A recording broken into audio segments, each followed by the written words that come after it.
Yeah, and as I mentioned, we are having a short break soon, but we just started recording. I was mentioning that. Yeah. So afterwards, the recording will be available at the Center for Innovative Education YouTube website. Right, yeah. And I think this is the time. Okay, so hello, everyone. I would like to welcome you again on a Didactic Friday. Today, our guest is Christian Pohl. He's working at the ETH Zurich. And today, he's going to talk about how to use teaching transferable skills by tackling environmental problems. So whenever you're ready, the floor is yours. And thank you. Thank you very much, Bartolomei. Let me see, I have to share. So I prepared around 20 minutes presentation, and then I thought we have time for questions and answers. And I thank you very much that I have the possibility to say a few words about our class. It has a long title. The title includes Teaching Transferable Skills. Actually, when I thought about what I'm presenting, I'm mostly presenting the class and how it's organized, and then I think we can talk about the transferable skills in the discussion. I would like to start with a short movie that we produced about our class. That's a YouTube movie, so now let's see how we get there. Oh, okay. Do you still see the right? Yeah, we can see it. We can see the now window. I think I have. Yeah, now I think I have to skip ads. So give me a second. Yeah, no problem. Neue Kunden für dein Expertenbusiness zu gewinnen, brauchst du keine komplizierte Technik. Ja, und du brauchst auch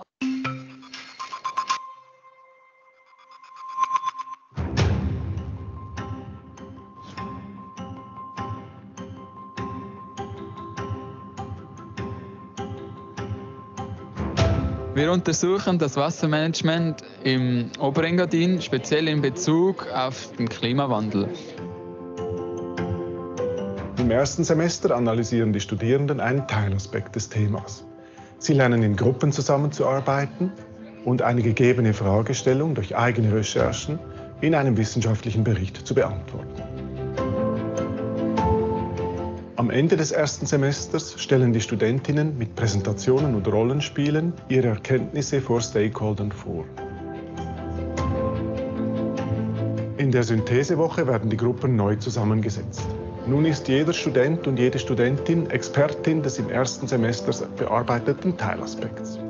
Die Studierenden lernen den Blick aufs Ganze, das Systemdenken und das Fokussieren auf spezifische Probleme und mögliche Maßnahmen, das Designdenken, miteinander zu verbinden. Diese Woche wird von den Tutorierenden geleitet. Am Ende der Synthesewoche stellen die Studierenden die von ihnen identifizierten Probleme, Maßnahmen und Prototypen vor. Im zweiten Semester arbeiten die Gruppen ein konkretes Nachhaltigkeitsprojekt aus. Aufgrund der Rückmeldungen der 3 bis 4 wichtigsten Stakeholder überarbeiten sie ihre Maßnahmen laufend. Am Ende des Semesters werden die Projekte am Markt der Maßnahmen vorgestellt. Die Studierenden können ihr Nachhaltigkeitsprojekt im fakultativen Umweltproblemlösen 3 umsetzen. UPL 3 wurde auf Wunsch der Studierenden eingeführt.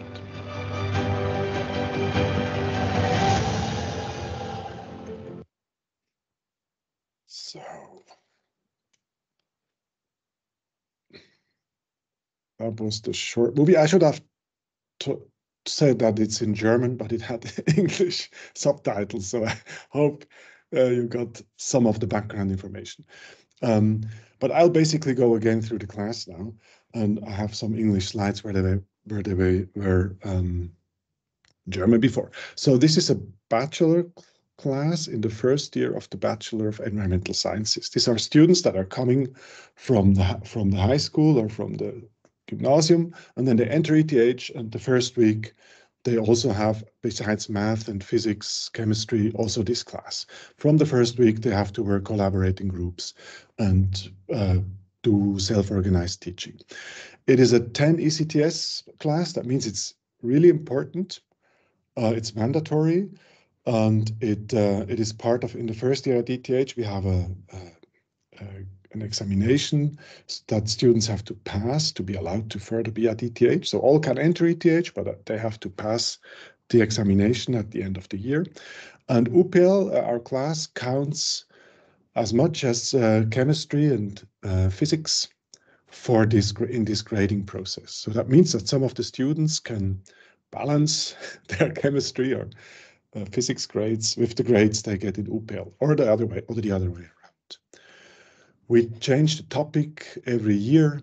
We have every year other partners. We are talking about around 130 students. We have 4 lecturers, part-time lecturers. We have 12 tutors, which are students of second and third year bachelor. And we have external experts, more than 6, but 6 external experts who support the class. As showed in the film, it has 3 parts. The first is studying the case. The second is bringing all this knowledge together and identifying problems to work on. Then the spring semester is about elaborating specific projects, develop solutions, prototype the solutions and show them to stakeholders. And then if they like, they can put those solutions also into practice. What are our overall learning goals? Now here we are with the skills bit. I think the 3 main learning goals we have is that one is about addressing and organizing complex issues into solvable problems. Students are usually, after the first semester, when they studied the case, they're overwhelmed by all this information. And one of the things they have to learn is what to do with all this information, how to create an overall picture of the situation, but also how to select specific topics within this overall rich picture and then to work on that. So analyze complex problems and its causes. It's how we framed more or less that skill. The other skill that we are really working on is how to collaborate in groups. We do in the first week we do a test with the students that tells them and us what role they have in groups. It's a self-assessment. Are they more the finisher that really does the details at the end? Are they more the creative person that has the funny ideas? Are they more the moderator? Are they more the critical thinker that observes and gives critical feedback? And we sort the groups according to these roles so that all roles are more or less balanced in all these groups. We are talking about 24 groups of 5 to 7 students. I mean, we also mix gender, sex, whatever. We also mix languages because we have people who speak German, who speak Italian, who speak French, and then we mix the groups. That's basically the strategy of building the groups. And the first semester serves also to learn to collaborate in groups. That is, the students have to write every week a learning journal where they tell us about their achievements in group collaboration. We also we do a lot of failing forward, so we let students work and then only later we give them some theoretical input. So for instance, in the middle of the semester, they have to write about their group collaboration from the beginning, and in the middle of the semester, we will hand them out their individual profiles, who am I in the group, and their group profiles. Are there some roles that are strong in our group and some that are weak? And then we ask them to reflect about their group, about the collaboration they have, about whether they can explain the missing or successful collaboration based on these roles. And then they also have to define an ideal for their group collaboration in the middle of the semester. And then at the end of the semester, they have to reflect. And then they have also to define measures in the middle. How do we want to achieve this ideal? And then at the end of the semester, they have to reflect again whether they achieved the goal or their ideal group collaboration, whether the ideal group collaboration was anyway useful or was it the wrong ideal. So that's how we work on group collaboration. And then we also work a lot on developing creative measures in collaboration with stakeholders. I'll say a few words more about how we engage. Stakeholders is here a term just describing people from outside our university. I'll describe that later or in a second. First semester studying the case. This year we are working in a rather rural canton of Switzerland, Uri. It's called Uri, one of the cantons that funded Switzerland in 1291 or so. And the climate positive means we are basically addressing climate change and emissions and emission reductions. So in the first semester, students have to become experts. That's why they are grouped, but that's why they have to work on a specific topic.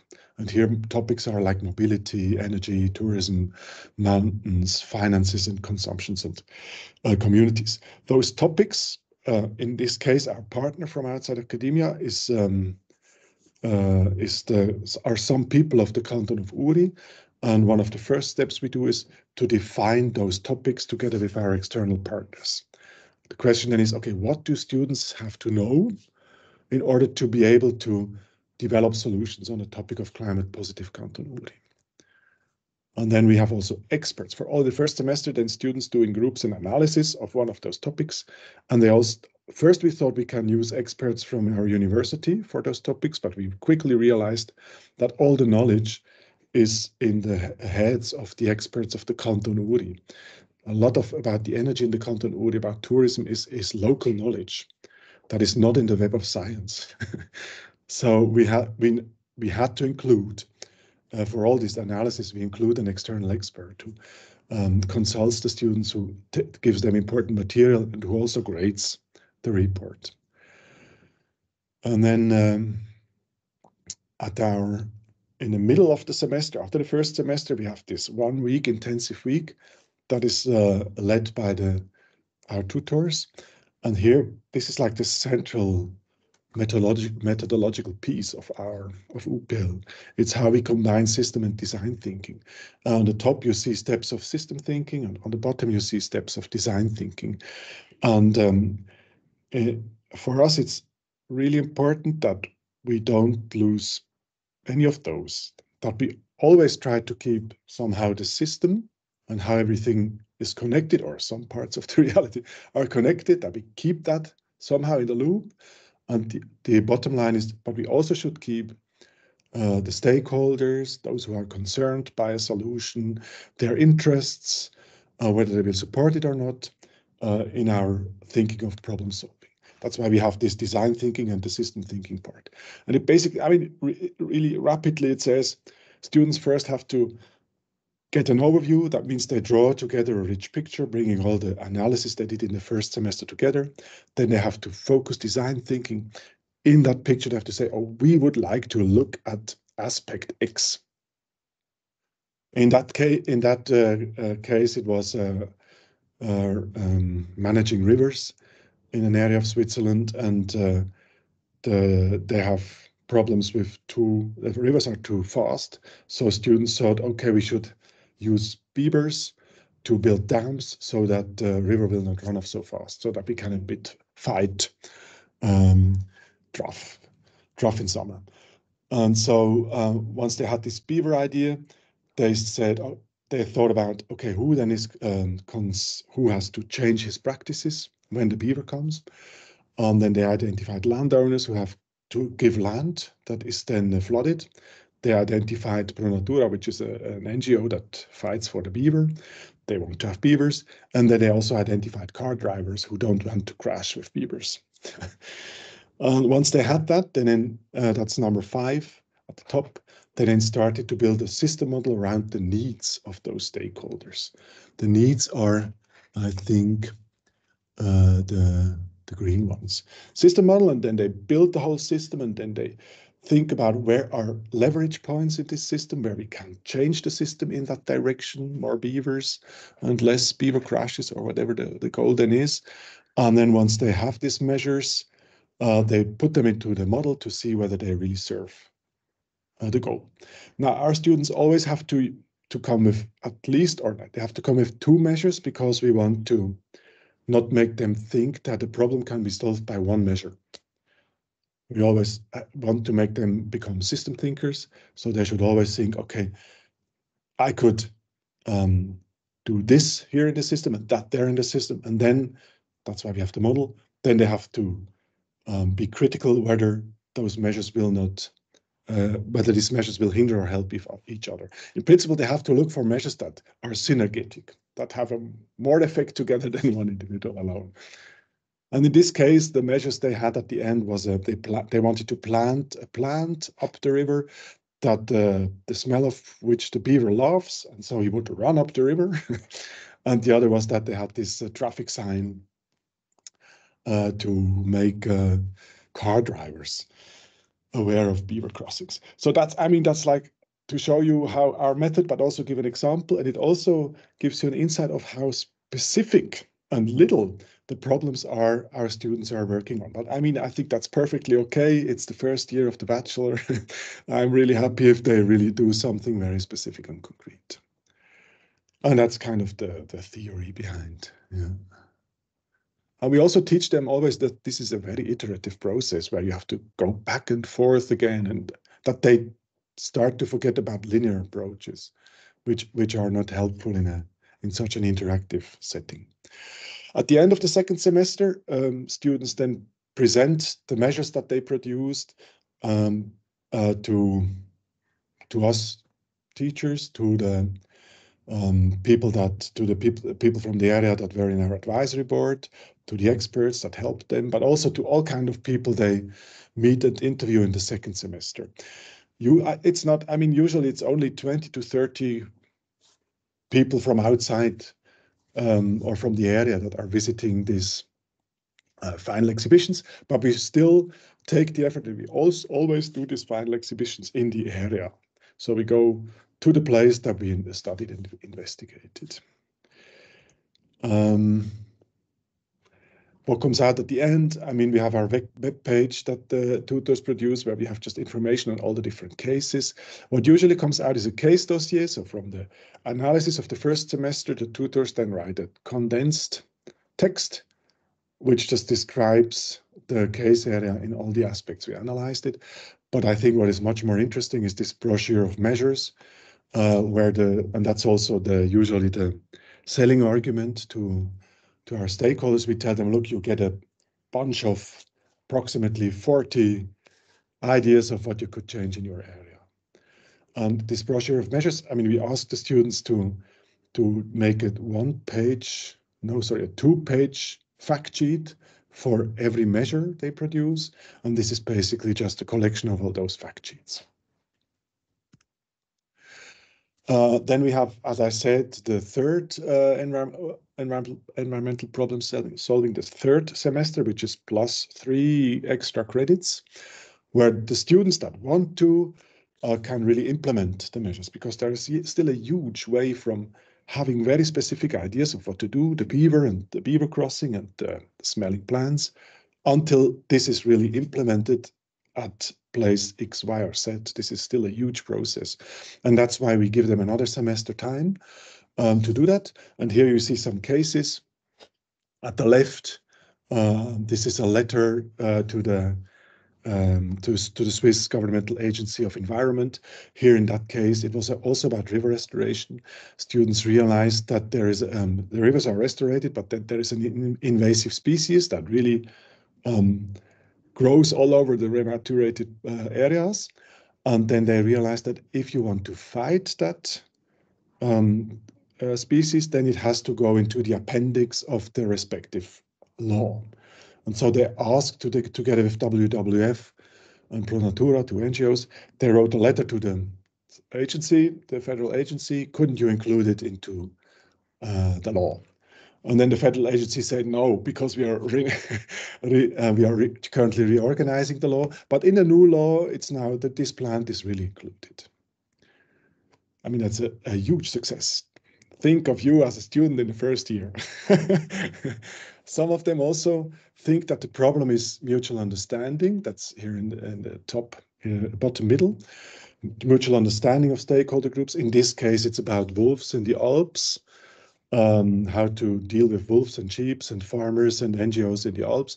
And then they said, okay, we have to have a stakeholder meeting. I have to organize a stakeholder meeting. Our farmers finally talk to the NGOs and finally talk to the government, to the planning authorities of the canton. And then they organized that meeting and that stakeholder exchange and made a little report of that. And in some cases, students realized that what is actually needed is data. Here it is, in this case, it was microplastics in the Engadin, which is St. Moritz, which is a very well-known tourist place in Switzerland. And then they said, okay, in that case, we have to measure microplastics in the mountain area. That's how they measure. And they basically found microplastics everywhere. So my final 2 slides, just to give you again an idea of, it's a big class in terms of how much you have to work. So you see at the left side, top left, you see the 4 current lecturers. I think Marlene is 60% only working for that class. Karol Rappo, 20%. And this is a PhD student that we just involve. Ariane is a PhD student involved in teaching. That's feasible besides doing a PhD. And I'm working 20 to 30% for this class. These are former teachers. Then we have the tutors. These are 12 tutors who work around 3,000 hours a year for this class. And then we have the advisory group who meets every 2 months for 2 hours or so, every 3 months. And then we have the stakeholders who are just occasionally involved. Groups contact them on their own.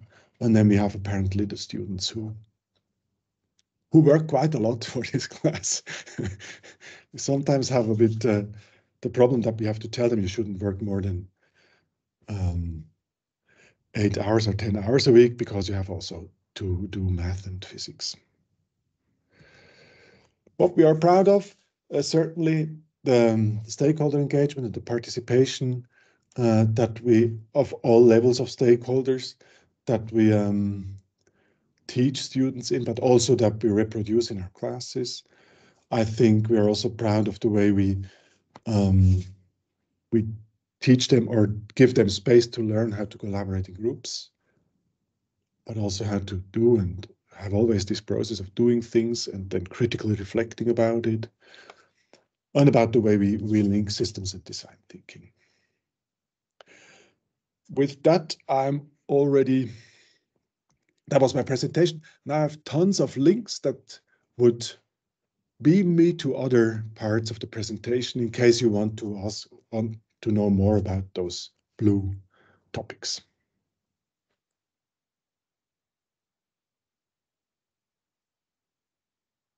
Okay, thank you. So probably we will have some questions. I have some questions, as a matter of fact. So first of all, that's great idea to use YouTube and the short movie to advertise your subject. Do you think that some students are deciding to join ETH just because of such advertisements? Yeah, Mike, I think you mute your mic. I need to find it. That's a good question. I don't know whether we would call that in German mouth-to-mouth propaganda, so that people tell each other about this class, might be even more important. I know that our class is an important reason, or now I have to be very, I know that our class is one of the important reasons to select this curriculum or the bachelor.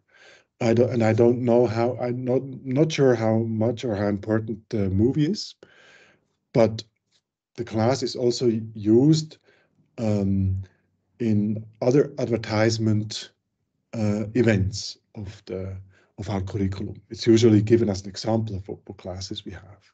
So I think the class is important because it counterbalances all this hard to study math, physics, chemistry classes that sound a bit dry. I think that's why it is used as a counterpart to that. Yeah. Yes, so I'm not sure about the movie, but the class is actually doing that, fulfilling that role. Yes.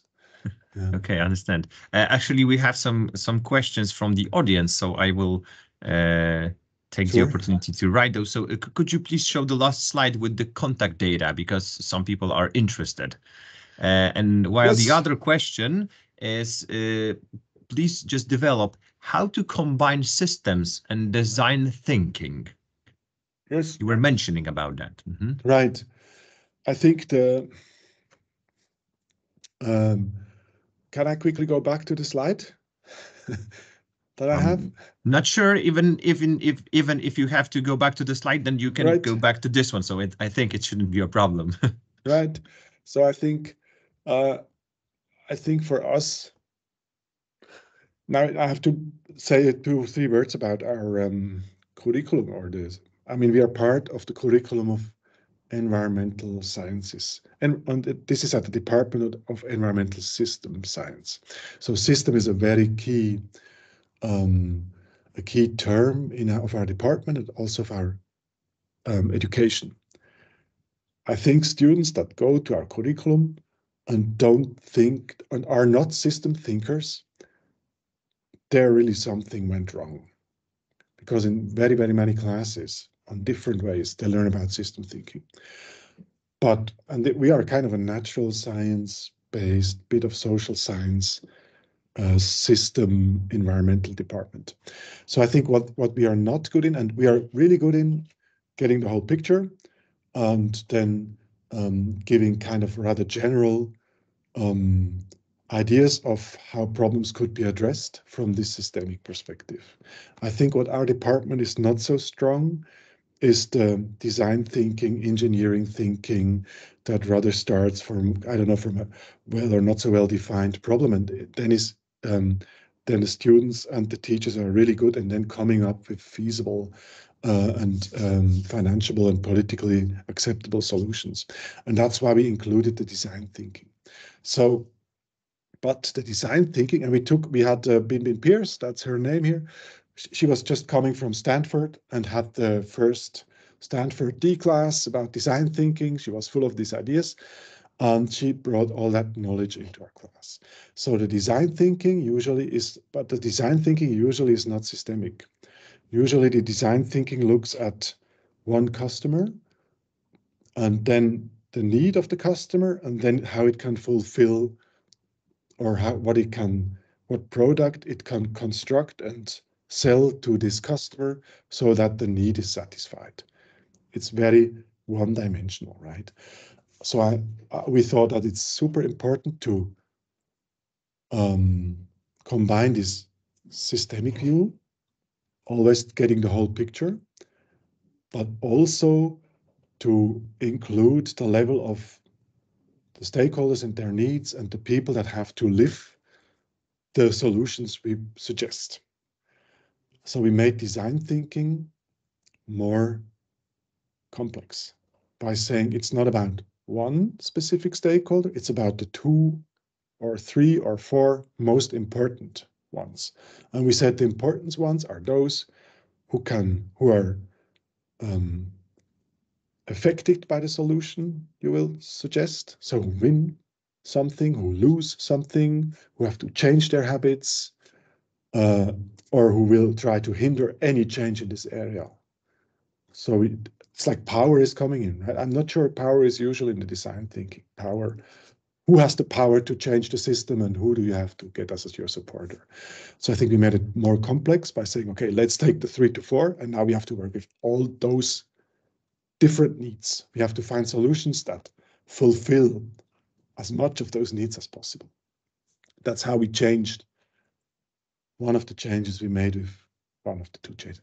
And then we said, okay, now I think we have to do a bit of a different system modeling. We should include those needs we should make those needs the center of our systemic models. So we invented something that we called need variables. So how can we describe the landowner's need to cultivate the land with profit as a variable in our system? Usually the models that are, I mean, these are very simple models, right? These are not the highly sophisticated climate models we have at our department, but usually the needs of stakeholders are not so central in the natural scientific models that we produce. So we said, let's take those needs at the center of the model so that at the end we can then try to optimize the model in a direction where these needs are optimally fulfilled. We can look for the optimum of a development of the model that somehow is optimal for those needs and other things. So we use the needs as centers of the model building. I think that's how we completely change the way system models are built. That also means that these system models are really, sometimes they're really small. Every group has a different model, basically. There's no kind of control whether this is somehow, the only control we have whether this is realistic is by analyzing the model and seeing whether it makes sense. Analyzing variables, analyzing feedback loops, and checking whether they make sense or whether they come to crazy results. And I think what we also changed by this combination is now that we can say, okay, forget about one measure that solves everything. Use now the system model. Design thinking doesn't it so. Use the system model, analyze it for leverage points, which variables are what we call active, which variables are, if you touch them, then you don't know what happens. All very simplistic. Use the model to think about where to enter with your measures. At somehow places that might change the system, which are usually variables where a lot of arrows go to other variables, right, that are interesting variables. And we also do a bit of loop analysis. Are there stabilizing or destabilizing loops in these models? And then we say, okay, use variables where a lot of such loops go through the variable, because this seems to be a strong leverage point of the system. And then we also tell them always use two measures, because you can't solve a problem with one measure, but also to let them play around with the system model. Okay, the one variable, if I put it here, it works fantastic. If I put the other variable, it works even better. If I put both, something new happens. Perhaps they hinder each other. Here we think both. We think nobody should think problems can be solved by one measure alone. And we also want to train them more in system thinking and familiarize them with the idea that systems do whatever they like and are only partially controllable. So I think that's how we then combine measures and the system model to even come to a more interesting measures. And design thinking also, what we also use, I didn't talk a lot about that.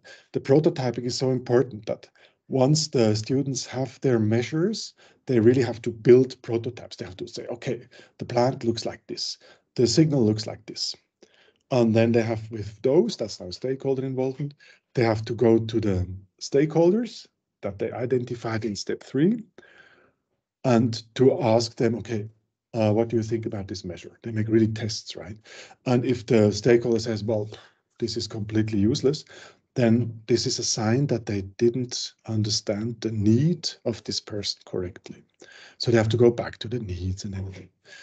And it's also I mean, besides that methodological part, it's also because it's such a challenge for students, but such a huge learning moment if they have to call somebody, identify somebody living in the area, call the person, would you be ready to test this prototype? They have to go there, they have to meet them, and they have to take back the feedback in a neutral way. I mean, that's so such a huge kind of, so for some, it's really mind-changing experience. Even if they find out that the measure is complete rubbish, it's 10 times worth the learning experience they make. Now, then I stop. One last comment here. In the first semester, students have to write a learning journal about how to collaborate in groups. Okay, we assume that after the first semester they know that. In the second semester, we ask the students to write the learning journal about the process of failing forward, developing rich pictures, developing measures, being frustrated by stakeholders, being inspired by stakeholders. What do they do at the end if the stakeholders say this is useless? How do they manage with all these frustrations and supports? And that's also graded, right? That's part of the grading. And in the first year, we didn't do that. And then the risk was way too high that students would have a measure that nobody likes at the end, and they would be completely frustrated and they would fear a bad grade.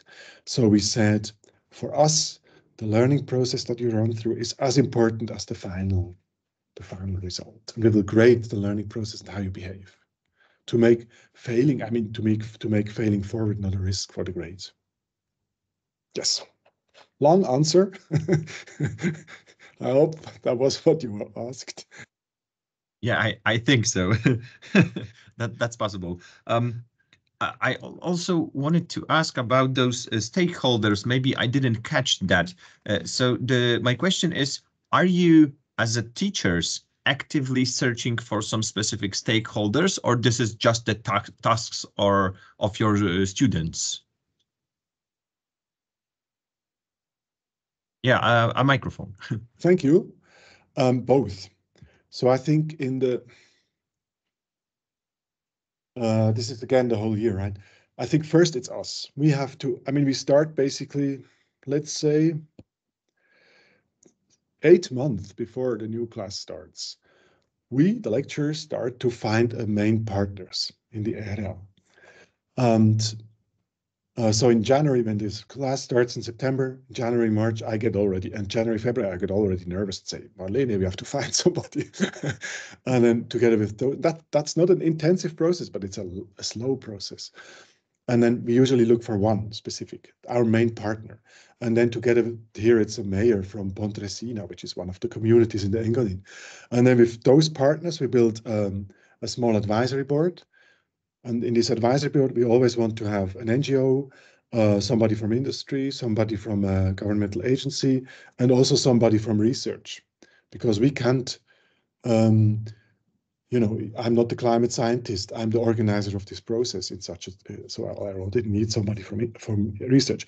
And we want to have those different interests because we want to have the conflicts and the fights between them as part of the reality of our class, right? And students should learn about that. And then when in the first semester, when the students have to work on this subtopic, the experts, that's also organized by this advisory board. The experts from the area that have the local knowledge. I don't know if you work on water, it's the water master of community X. And this is also organized with the help of our local partners. And then in the second semester, students work on their topics, right? And they identify the 3 to 4 most important stakeholders. And there it's completely student-led. And in the first semester, students are not allowed to contact any stakeholders.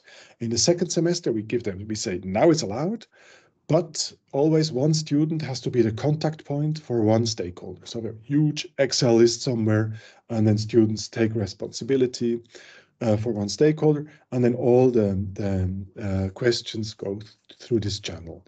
And we also have a little workshop, or a small workshop with all those who are responsible for a certain stakeholder. We do a little workshop, how to contact them, what to do if they don't answer, what kind of disclaimer do they have to write in the email and things like that.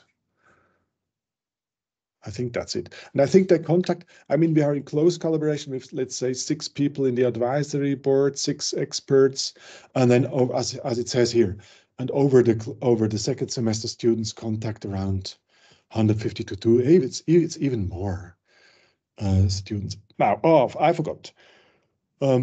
Because we have to manage a bit the area and to give a pre-warning, we usually, before the second semester, we try to write a small article about the class in a regional newspaper or whatever, info mailing or whatever it is, to announce that this class is happening and students might ask strange questions. So we do a bit of preparation. Yes. Yeah, okay. And regarding that, I was going to ask how well the subject, your classes are advertised at the mentioned Uri canton you mentioned. So I'm asking because I'm interested how the society is reacting to students who are just calling them. Yeah. Right. Yes. I think, I mean, we always have debriefs at the end of every case study. And one of the questions we always ask is, were there any problems with exactly what you said, right? With students calling. And I think we had some problems in the beginning, mostly with governmental agencies, because governmental agencies or and their ministries, they are by law, or at least in Switzerland, by law, they have to answer any question that comes from outside. So there, the students created a huge burden and workload, right? So we got really, really nasty, and not nasty, but we got really directive emails. Bunch of overloaded people, yeah. Yeah, exactly. And I had to go somewhere. They called me, and I had to go to one of the governmental agencies, and then it was okay. So since then we say, okay, don't do that, and don't go for people that are that have to answer by law. And the others, most of them don't. A lot of them don't answer, but usually there are no negative reactions from the area. Usually not. No. That's interesting, right? Is it because the students are generally solving real life problems? I imagine that most of those problems should be solved, and that's why I think some stakeholders might be just interested to answer those questions, because their problems will be solved eventually because of that. Right. I think you might be right that this is true, that they don't contact, they have to think a lot and analyze a lot, and also identify the right people before they ask a particular question. And if they identify the need correctly, that's true. Then actually we could use that as a measure of success, right? That they really target at the end the right people. But that's the one part. But also from reactions, I mean, sometimes we also get the reaction that the students asked questions that they could have answered by 5 minutes of web-based research, right? I mean, we get those. This happens too. And then the class is an advantage, because then the people from the area, they somehow realize, oh, it's students. It's not ETH as an institution who is contacting us. And that's why we always put a lot of emphasis on this, to say this is a student's work, and it's the students who contact, it's not us. And the students have a disclaimer, and they say, we are students, part of this and this lecture. Perhaps they say even in the first year of our bachelor studies. So we put a lot of emphasis on the signals we send, by who contacts whom. Also, I think the market at the end, the final market, is organized by the tutors. So it's seen as a student event. The tutors are still students, right? Also, the products we send out, the authorship of the products is usually the tutors and not us or the students, right? So we are very careful not to send the signal that here comes the knowledge of the world from this and that ETH professor. So I think how you send and who the sender is something we are really careful to make it a real student-driven, even if it's not totally, but we make it from the outside a student-driven event and class. Yeah, and as I'm not sure I said that before, and people are usually very happy to, and it's less conflictive, I think, to talk with students who are still there to learn something. It's cool that they are interested in what you do. Then if I don't know, if I would come and would say, look, I tell you now what to do. ETH tells me now what to do. Yes. Yeah, and that's quite possible. But you also mentioned that at least I understood that at least some of those projects were implemented. Sure. Yes. That's a thing. That's a thing. And but there we had a discussions with our I called the technology transfer unit when the first student projects were implemented. I call the technology transfer unit and say, oh, do you have to be involved in that for any case? And then they say, no, if it's not about whatever money, sum of money, they said, they will just do it. But the other point is also that this is the knowledge belongs to the students. So that's also something to clarify. For a PhD student at ETH, what he or she produces belongs, I think, to ETH because he or she is hired. Students are not hired, so the products they make are owned by the students.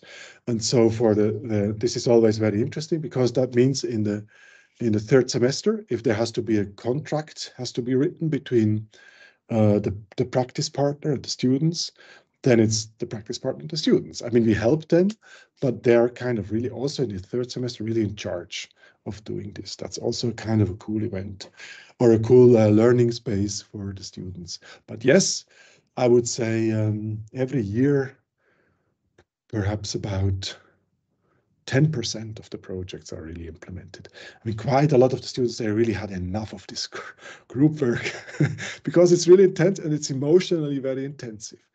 With the student group, with us teachers. It's an emotionally very intensive class.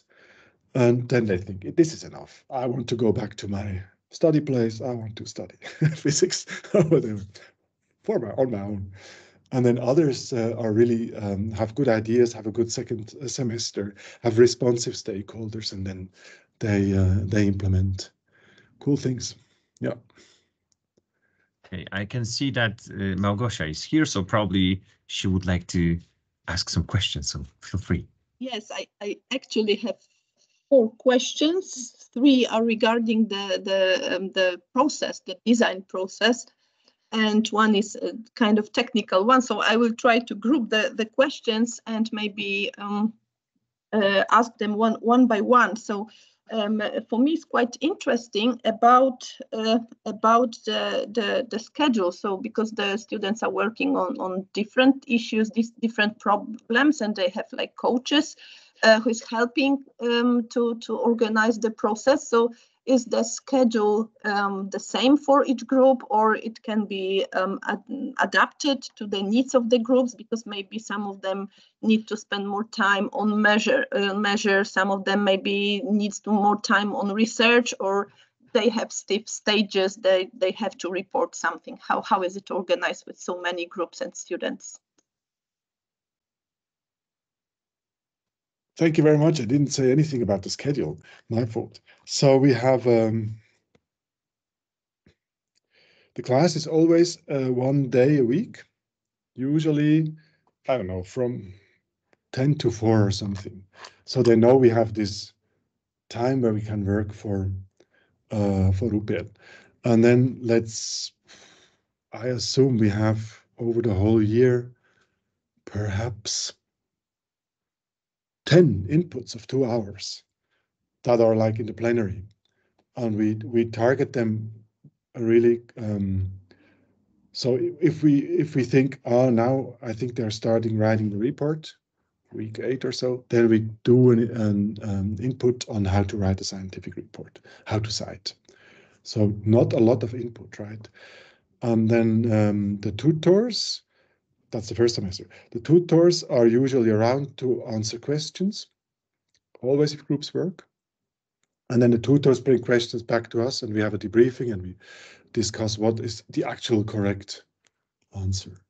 And with the groups, now every lecture has 4 to 8 groups, and there we have 3 to 4 meetings of half an hour in a semester. In the first semester, it's about show me your stakeholder analysis, show me your outline of the report, show me a draft of chapters, and actually I forgot the 4th one. The first one is with the practical expert. Do I have the right knowledge? So, and we see them for half an hour each group, right? And we read the learning journals in the preparation to that to see where they are as a group. So I think that's more or less, and a lot of the time is workshops. The library will train them in how to cite, how to search for analysis, and a lot of time is free time. So in the second semester, we say it's even more free. We see them still 3 3 times each group, but they have to prepare the meetings. We don't prepare anything. They have to guide through the meetings. That's all their choice. And they are mostly working free for their own, but the tutors organize workshops. So how does that again go with the stakeholder analysis, with the system thinking? How do I build an insight? How do I build a system model? How do I prototype and measure? And we have now a fantastic room at ETH, a new teaching room. Have you seen that when you visited us? Where you can have group work and workshops in parallel, and also meetings with groups. We lecturer can meet at the same time with groups when they work on their own and when they have their workshops. So that's all happening in parallel. And groups decide on their own, would they like to go to a workshop as the whole group, or do they send somebody, or don't they actually use this opportunity? So I think what you need, I mean, we just offer somehow with a plan when to offer what, and then they self-decide what they want to, which support they want to take and which not. Okay, yes. So like the more advanced they are, the more freedom they have. Yeah, the more freedom, but the more responsibility, right? So yes, they have to lead the meetings with us. They have to decide whether, yes, exactly. Okay, thank you. And my second question is, could you tell a little bit more about the assessment, about the grading process? Because you mentioned that the failure in project is not, it doesn't mean the failure in grading. So how you assess the whole process? Because in project-based learning method, the process is the most crucial part. So how do we assess the process? And I have that only in German. You mean the process of always the process. So in the first year, in the first semester, we only grade how they collaborate. The process for us means only, do they further develop their collaboration groups? That's what we're interested in. This is 1/5 of the overall grade for the first semester. So we give away right to it. I think 1/5 or a bit, I don't know, something like that. Or it's 1/4 or even more, between 1/4 and 1/3. And we use to grade that the learning journal. I mean, in the learning journal, we give them 4 questions to have to answer every week. How is our group? What problems do we have in our group? How do we address them? Does this really help? What do we learn for the whole semester, for group collaboration in general? So they answer those questions, right? And I mean, and in the middle of the semester, they have to reflect on their group and they have to define their ideal. They have to think about how to approach this ideal. And at the end of the semester, they have to look back through the whole semester and think about their group collaboration. So how deep do those reflections go, I think, is a very important measurement for us to grade. Do they really develop? Do they always say communication is a problem from the beginning to the end? Communication is central, so they didn't learn anything. Do they use tools like having an agenda, providing a cake if you have not met the deadline? I mean, do they use tools to further develop their collaboration? Do they talk about the roles? Do they think, oh, we can use those roles, or absolutely not? And whatever they do with the roles, how deep do they go into the thinking? How far do they develop the group collaboration? I think that's one of the important grades. And the other is certainly how are they always thinking what will happen in advance, or are they just following what we give them as input? That's also a distinction we make. By the way, also every 3 weeks they can just film a film of 1 minute. I mean, it's a bit boring to read so many learning journals. So every 4 weeks they can film themselves. And that gives also a very good impression of how the group, is somebody always missing or whatever. Then we also do a peer-to-peer evaluation within the group. So they evaluate each other twice a semester, and this has an effect on the grade. Depending on when you're very well evaluated, you get half a grade plus or half a grade minus if you're not so well evaluated. And it's also a way to, to get the overall picture. At the end, we have to get the overall picture. Is what they write in the learning journal somehow coherent with what we see in the movies, somehow coherent with what we have as a result from the peer-to-peer evaluation? Does this give a clear overall picture, or are they kind of contradictories? And if they contradict each other in those different things, then I think that's also a reason to give not such a good grade. That's how we grade that. And the process in the second semester follows a bit the same lines. I mean, in the second semester, they have to really talk about the development of their project. They have to write, okay, we had this and this measure, and then we met this stakeholder. He said, made this criticism, so we adapted the measure like this, and so. And there, it's more, can you really, by just reading the learning journal, can you really understand the process of how this measure evolved? And very often you can't, because it's too much on the general level. We met stakeholders, and if you can follow it, and then it depends a bit on how they react. If stakeholders don't answer, do they wait, which is not so good? Do they think about what could we do in the meantime? Better. Do they have clever ideas of what to do with stakeholder feedback, or if stakeholders don't answer? I think that's also part of how we then grade the process in the second semester. I mean, we have clear criteria, right? Which we send to the students. You will be graded on these 5 points. I just gave you a kind of a general overview of how we grade that. I think that's how we grade the process. In the second semester, the process is 1/3 of the grade, so it has a higher weight. Mm-hmm.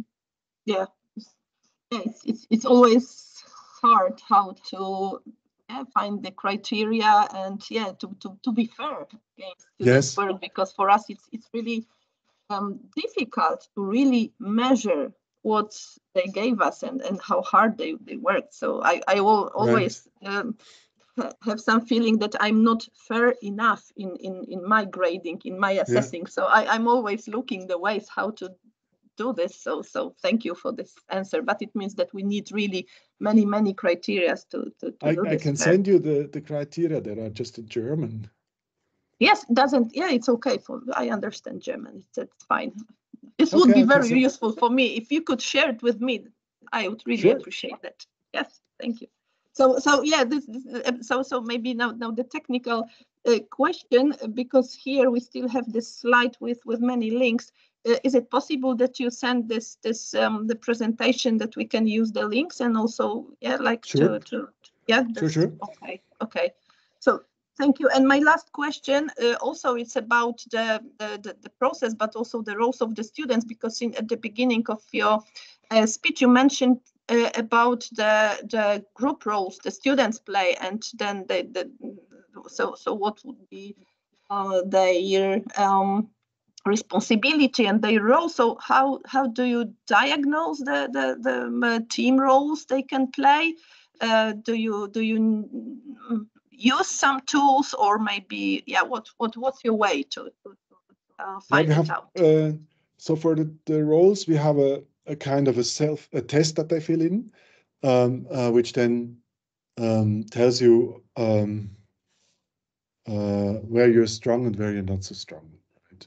And I think what is cool about the test is it doesn't tell you that each role comes with benefits and pros and cons, right? And I think that's what we use.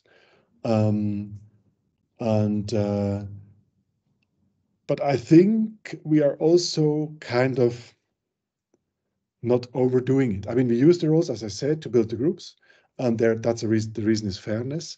We say to the students, look, we think that students should be balanced in terms of group roles, so that you have all the same kind of starting point.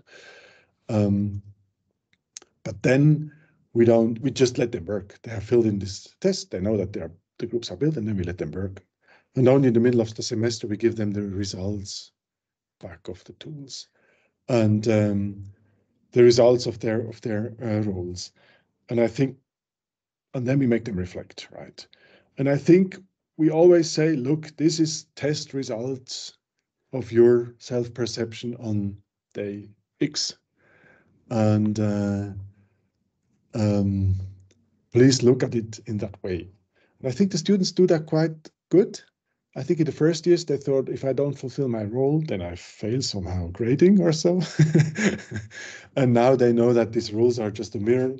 And then they can still say, okay, I think that's very true for me, or it's very untrue for us. And then they just have to work with that, that information in a reflected way. I think that's basically what we want to achieve. But we have this test.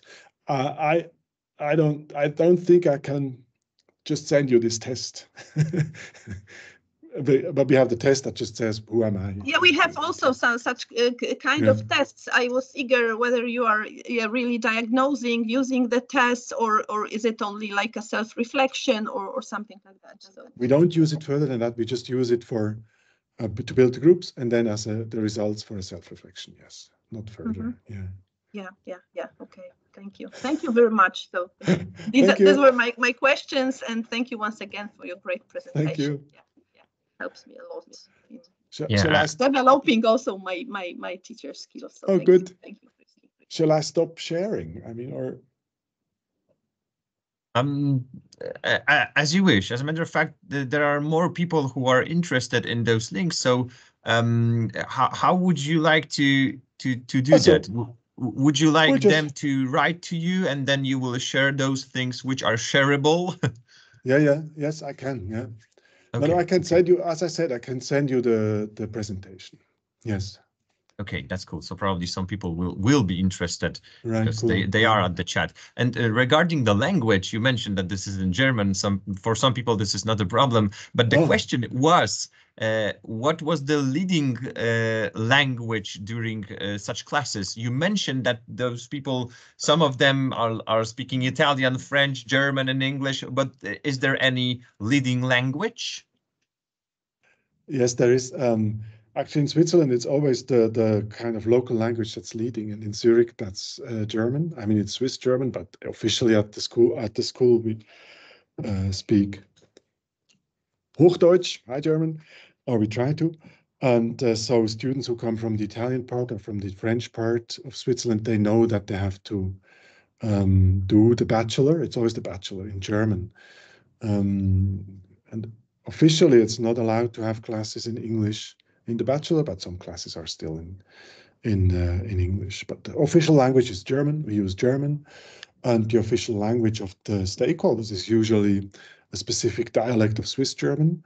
And so we have meetings with them in Swiss German, which is just a dialect. And as soon as an Italian-speaking or a French-speaking student or a German student is in the room, then they switch all to High German, to the German that we learn in school. I think we also have the tutors also, or not the students themselves, they developed kind of a little input for how to deal with, usually there is one student with a different language per group, or half a student per group. And French-speaking students and Italian-speaking students from former years usually go into the classes of this year and exchange their experiences of how they managed to survive, even being an Italian-speaking person. Yeah. Are there any language survival courses for them? No, not longer one. I mean, yeah, sure, they can take German at university, but okay. Mostly, I think they learn a lot through actually, they learn most through this class, I guess. I guess our class is also a language surviving course. I mean, if they go to a math class, they don't speak necessarily, they don't have to know that much German. And here it's so interactive, and you have to understand the group, and you have to prepare your comment in the mind. I think they learn quite a lot, or they can learn quite a lot of German through this class. Side effect. Okay, a positive one. And another question, somewhat related with the language. You mentioned that those students are, I think it was in a second semester, they are participating in a meeting with those stakeholders at the place. I mean, yes. in URI. And is it a one place, or every single project is, the presentation for every single project is held someplace else because they are probably connected with some different aspects, or are Right. you? So it's I mean, in principle, it's every project on its own. We just say it would be good if you do that in week 8 and 9 or 9 and 10, and then perhaps they can do it then, or perhaps not, because they have so specific stakeholders, right? That's the principle. But because because in some cases the stakeholders don't answer, students are afraid to contact stakeholders, or so we also organize meetings with our people from the advisory board. So the one from the government, the one from the industry, the one from the NGO, and the experts. And those are pre-organized by us or by the tutors, I forgot. And then the students know exactly at that day, I can show my prototype to person X, Y, and Z. I think also not all of them go to the area. I think quite a number of them do it via Zoom. Even if I always say, no, go there, you get much more information. You get all the things that you don't get over Zoom. They appreciate if you come to their place. You can check what their place looks like. But I think often it's done via Zoom also, yes. Okay.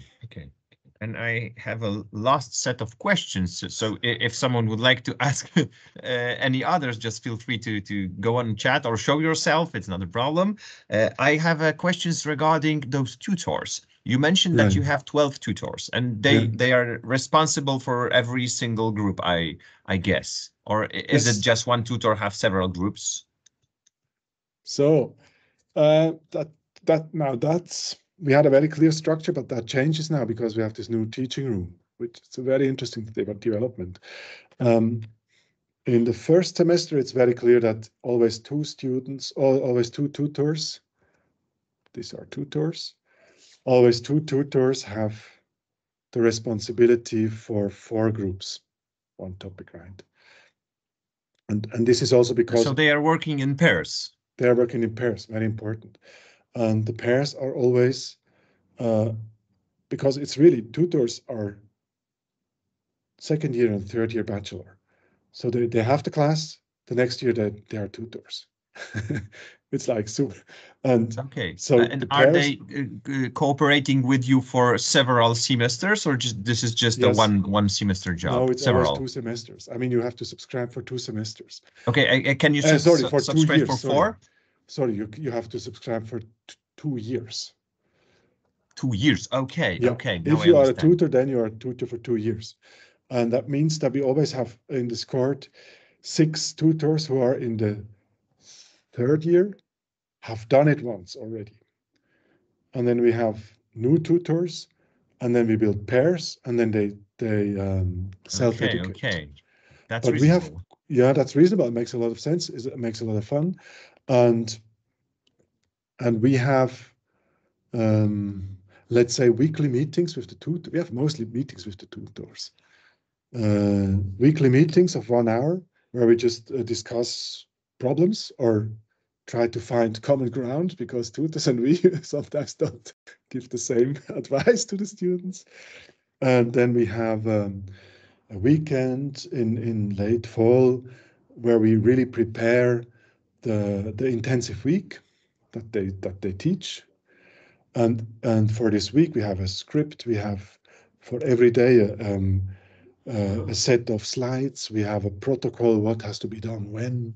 So that's quite structured, and quite a bit of, over the years we could quite structured. So it's quite a bit of material so that tutors don't reinvent the wheel, right? They want to reinvent some things, but the structure is basically there, and they usually further develop it over the years. Yeah. Okay. So that's how they self-select each other, right? Did I say that? So we don't have any say on the tutors. So far it works well. Always the 6 from the 2nd year select 6 new ones from the new year. So we just say it's okay, that's fine. Okay. When I'm listening to how you describe the classes and the project, I have a feeling that the learning process at the ETH is mostly fun. that's yes, really cool. Yeah. It sounds like students would not agree. Sounds like tutors fun. Would agree, but students not. And perhaps this is also, if I may, the question is often, what's the difference between us lecturers and the tutors? The tutors are like, they want to make each group the best group ever, and we want to have a bit of balance because we want to have bad and good grades. And I think the tutors are always always the bridge between the students and our lecturers, because some students don't dare to ask us directly. Okay, and maybe a bit more serious question. Those tutors are employed, let's say. Okay, so they are probably remunerated, I should say. But the real question is, you mentioned that this is 300 hours, and this is 300 hours. 3,000 hours. 3,000 hours, yeah. Per 1 year. I mean, per 2 semesters. Per one year. 3,000, yeah. So this is like 250 hours per tutor, something like that. Yes, yeah. Okay, so yeah.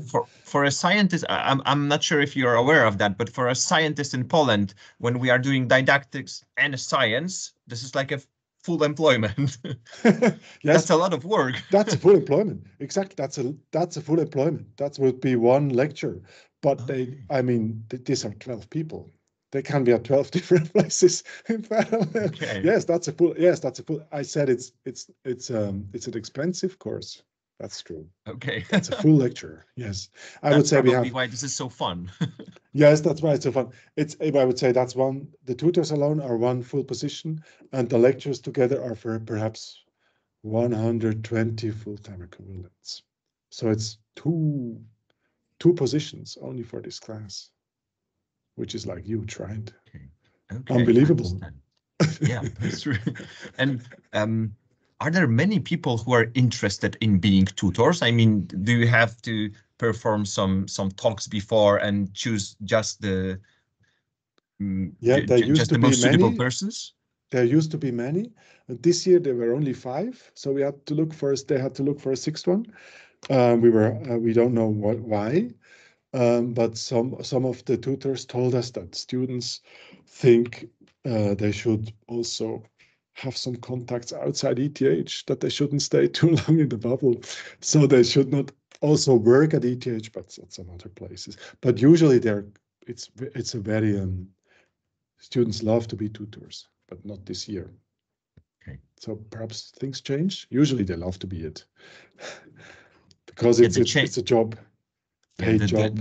The change is one singular constant in our life. Yeah, the change. Yeah, exactly. The change, exactly. That's what we love, right? Yes, it's true. The change. Okay, I cannot see any questions, and my own questions also depleted. But but we have Christoph would like to ask questions. So yeah, feel free. Turn on the mic and the camera if you wish to. Yeah. Hi, hello. Hello. Yeah, grüezi wohl. Yeah, I've worked at the ETH Zurich, so I'd like to share on my another experience from working there. It was except for the tutors, there was also in my department there were also so-called helping assistants. Yeah, so Hilfsassistenten. And that there were students willing to help, for example, in case of any project or in case of some works to be done. And I could choose. I had the list. So when I was working on my project, I had a list with these people willing to help. Yeah, and they were remunerated, of course. Yes, they were paid for that. Only I had to mark them how many hours they worked with me, and I had 10 people, for example, on the list. I could have chosen them from this list, and I could we could have gone to the field, for example, for field exercises, for field surveys, and then after we were back to the office, right? So I was signing just 1, 2 hours, 3 hours, 5 hours, sometimes more, and that was both sides had profits from that. Yeah, so my profit was I could always I had someone to count on, right? So I could be that time sure that that someone will be helping me in my project. So I didn't care about this thing. And for these people, they were involved in the activity of the department. Of course, they were taking part in projects. So that was both sides profits, right? So that's I find it really marvelous, because sometimes you have project and you have, for example, especially here at my university, and you have, for example, low budget project. So it means you can't hire people full time and pay them the full remuneration, full salary, and then you have to ask your friends, for example, from your department or the colleagues, you ask, would you go with me? Would you help me, for free, of course, right? And sometimes they have didactics, they have their own projects, their own activities, and they can't simply, and sometimes they say, I'm sorry, I can't help you, etc. But if we had the same group of people here, and students willing to help for being paid, maybe not very, very huge salary, but still being paid, then the life is easy simply that time. Yeah. So that's only my retrospection when I was working at the ETH Zurich in Hungerberg. So it's I noticed that you were in the main office, main building, and yes, we were in the Hungerberg. So yeah, but still, it's the same organization. I can only, as I remember, I can only tell it in superlatives, right? That's very good experience, and I wish everyone to go there, and participate either in project or just, at least to have some scientific contacts with the scientists, with people from the ETH. It's developing, the career and also developing your personality even. That's my opinion. Okay, thank you very much. Thank you very much. I think the tutors are actually exactly such Hilfswissenschaftler, like the ones that you hired. They're in the same category. And I think it's absolutely right what you say. For the tutors, it's always also a huge opportunity to develop their personality and their teaching and talking and moderating capacities. I mean, they make a huge development over those 2 years. So it's very good for both sides, as you say. Yeah. Thank you. Thank you for that voice. Thank you. Regards, Krzysztof. Okay, I cannot see any more questions, but if one would like to ask additional one, that's the time.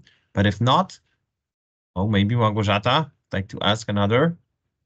No, I think I'm not going to ask more questions, but maybe just a slight remark, because it's fantastic idea, like these helpers Krzysztof mentioned. And I started to think that maybe it's a good idea to have also students involved at our universities. We don't have money to pay the students, but maybe they could get some, I don't know, extra credit points or something like that. That if they help students in some projects or something like that, because they are also gaining a lot of new skills and so on, and they understand better the whole the processes of teaching and so on. So yeah, I put it down in my notebook to remember, yeah, and to think on how it could be developed and maybe implemented without money, but maybe with teaching credit points. Yeah.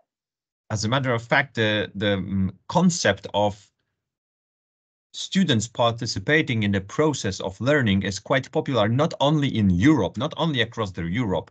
When I was in Japan, that was quite popular, that students were teaching assistants, like they were heavily involved in the process. So yeah, this is highly beneficial. So I agree with you. Okay, a microphone is. I think also it's also making them part of the teaching and learning exercise, because they teach in completely different ways than we do. For them, it's really important that they have so-called energizers every 20 minutes. They always feel the level of energy in the room, right? I mean, they feel it, but check it, and if it's going down, then say, okay, now we go all out and we make a whatever game. They teach completely different. I think that's really cool, also to see how they would like teaching to be. Yeah, and it's less formal. Yeah, that's also beneficial. Okay, all right. So thank you very much. Great thanks to all of you for all your voices and insights, and the greatest thanks to Christian Pohl, who were our guest for today. Thank you for your time and for this valuable insight. We will have many hours of talking after that, like in the couloirs, yeah, afterwards, and we will think about it. Yeah, Gosha, that's a great idea to talk about it. Okay, so thank you again. I cannot see any additional questions. So I hope to see you soon, and maybe if you will have some spare time. Yeah, thanks for many inspirations from the chat. And if you would have some spare time in the next semester, maybe we can do that again, and to have some insight on other subjects connected with education. What do you think about that? Is it possible for you for next year or something? Sure. Yeah. We also have other teaching people here who do fun stuff. Yeah, sure. Yeah, okay. Fun stuff. So thank you very fun much stuff. for the invitation and for your interest. Yeah, so the pleasure was ours. Yeah, thank you very much. Thank you, and for all the tricky questions. Thank you. Thank you, Christian. Bye. Next time. Bye. Thank you. Thank you. Bye. See you.